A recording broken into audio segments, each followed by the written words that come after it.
एक मांडव्य ऋषि हुए, ऐसे हाथ उठा करके पैर के अंगूठे के बल मंत्र जाप कर रहे हैं। ध्यान से सुनना।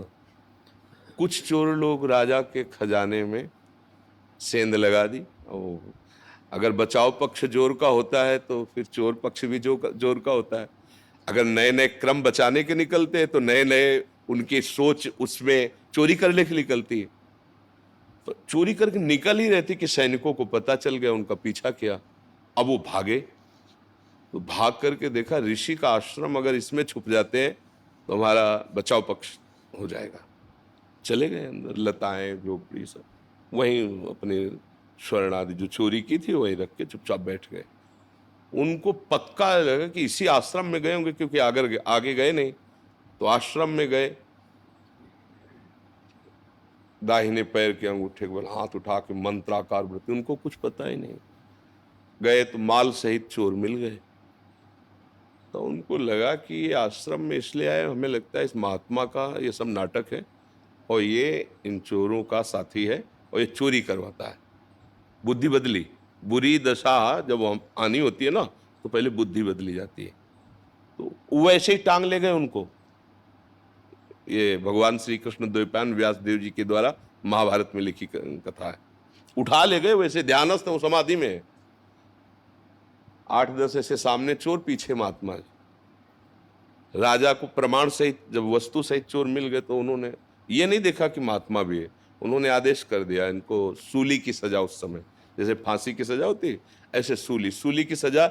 एक भाले जैसा यंत्र, ऐसे नीचे से खंबे जैसा, ऊपर एकदम भाला जैसा, और बराबर की ऊंचाई में ले जाकर गुदा द्वार से ऐसे छोड़ दिया जाता था ऊपर से। तो वो जितनी घुस पाई, इसके बाद वो आदमी गुदा द्वार में सूली घुसी। अब वो तड़प रहा है, कितने घंटे वो या कितने दिन वो उसकी सामर्थ्य जाने, मरेगा वहीं। कोई उस बड़ी कष्टप्रद, गोली मार देना फांसी में तो मिनट 2 मिनट, लेकिन सूली की सजा बहुत ही कष्टप्रद।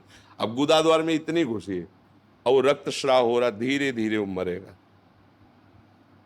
दूसरे जब दंड वाले आते थे जिनको, तब वो उतारे जाते थे 1-2 दिन 3 दिन में। ऐसे जब वहां उतारने गए तो देखा वो पद्मासन लगाए बैठे मांडव ऋषि, और वो तो चोर थे, वो मर गए। उनको हटाया, भाग के गए राजा से कि कोई अपराध बन गया।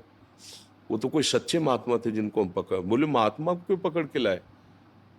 बोले महाराज हमको लगा कि वो आश्रम में। तो अब वो भयभीत हो गए, क्योंकि आगे गाय और ब्रह्म ऋषियों को करके गए। वो कहा महाराज मुझे बिल्कुल पता नहीं था, आप क्षमा कीजिए, मेरे से अपराध बन गया।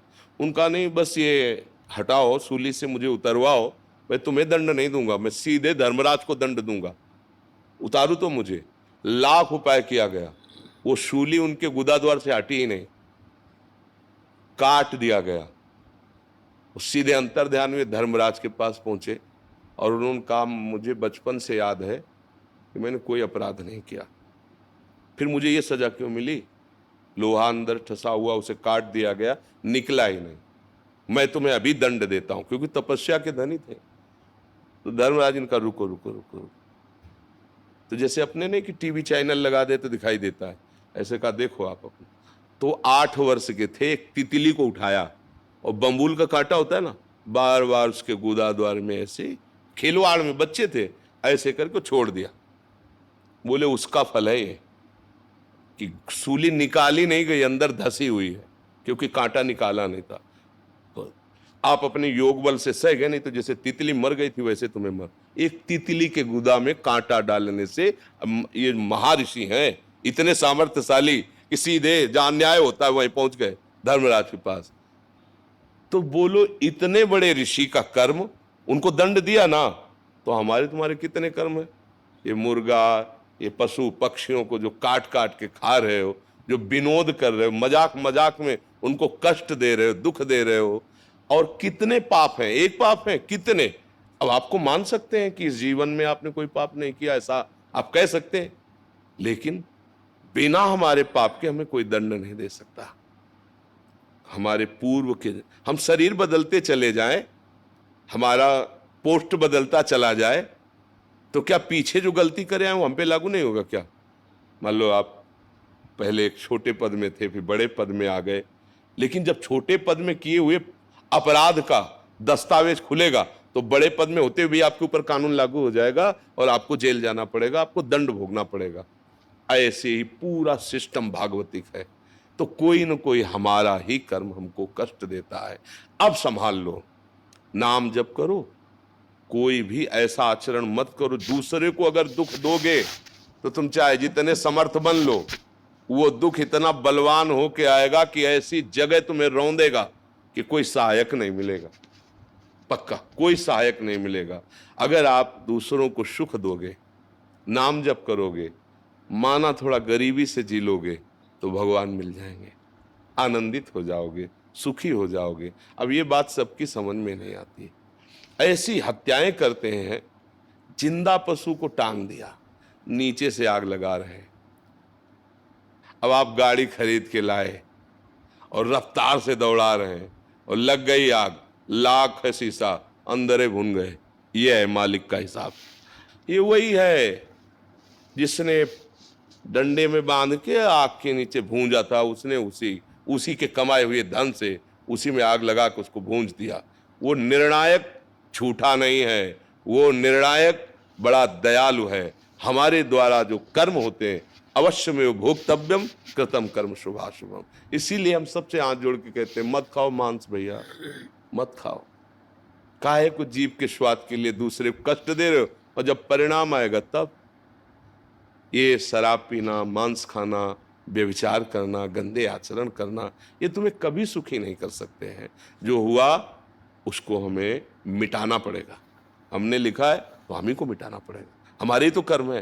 तो ये नाम जप जो है ये मिटा देगा, पीछे का भी, वर्तमान का भी, वो आगे जो होने की चूक हो जाए उसको भी संभाल देगा। भूत भविष्य वर्तमान तीनों को संभालने के सामर्थ्य भगवान के नाम में है। हम तो कहते राधा राधा जपो, और आपको जो प्रिय लगे वो आप नाम जप करो। बस हमारी प्रार्थना है, हमारी बात मान लो, ये नशा बंद करो, ये मांस मदिरा, ये चीजें आपको कभी सुख नहीं मिल सकता। ये गंदा संस्कार बन गया, इसलिए लगता है चलो थोड़ा पी लेते हैं, थोड़ा खा।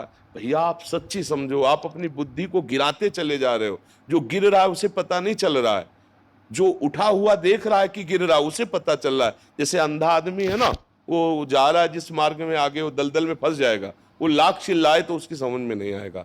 ऐसे हम लोग माया के द्वारा अंधे हो गए, गंदी आदतें, गंदे व्यसन, फिर जब परिणाम मिलता है तो भगवान को गाली देते हैं।